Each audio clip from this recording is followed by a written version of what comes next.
Kako o Collette Leimomi Akana ko uinoa no halawa mai iau I ka makani moa'e a me ka ua wa'ahila. I am Collette Leimomi Akana from Halawanei of the Moa'e wind and the Wa'ahila rain. If you want to know about rain in the Hawaiian worldview, you should know about the Kumu Lipo chant. That is an origin chant. And it talks about the formation of the world and the birth of all living things like the ko'a, the coral in the ocean. Everything in Hawaiian life is hanau, it's born. So the coral, the i'a, the fish, the limu, the seaweed, everything in the ocean is hanau, is born. And then come the plants and the animals on land, and the manu, the birds in the sky. They are all hanau, just like we people are hanau. Even the winds and the rains are born. So the Kumulipo is a genealogy.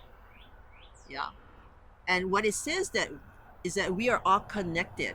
We people are connected to everything in our environment. So it's very ancient chant and very important to tell us about how we came to be. So we are here in Halawa, and the famous rain name is Wa'ahila. There's a line in a Hawaiian chant that goes, Nani Halawa I ka ua Wa'ahila. Beautiful is Halawa in the Wa'ahila rain. The Hawaiian word for water is vai. And if you say it twice, vai vai, it means wealth. So water multiplied means prosperity. There are other gods associated with Punavai and springs, and they were the gods Kane and Kanaloa. Kane and Kanaloa loved to travel around the islands. And whenever they got to a spot that didn't have vai or water, the god Kane would get his staff and thrust it into the earth, and out gushed a punavai, a new spring.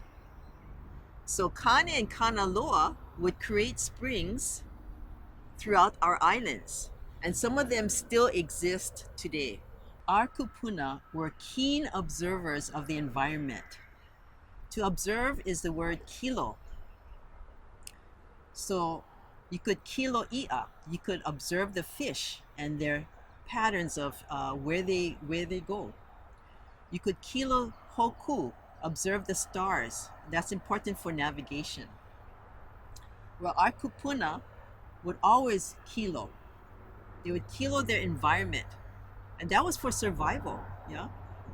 So that's how they were so intimately connected to the environment and knowing about ua, rains. We have hundreds, thousands of wind and rain names. Our kupuna could tell when a rain would come, its color, its intensity, its effect on people, the rain and how it sounded on trees, and the scent that it brought. To know our environment is very important. I know a lot of times we go through the day and we're busy doing this and that, but how often do we look up at the sky? What are the clouds like? Is it a good time to go play tennis or a good time to go on a trip? We need to observe what's happening around us. And I think we need to do it much more than we are doing right now, because I think nowadays we've lost that connection. For our kupuna, it was for survival. Yeah.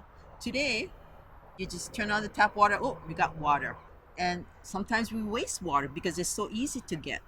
We don't want to do that. We need to malama ikavai, take care of our precious water. There's a line from a chant that goes, He vai e mana, he vai e ola no. And it means water empowers, water provides life, let there be life.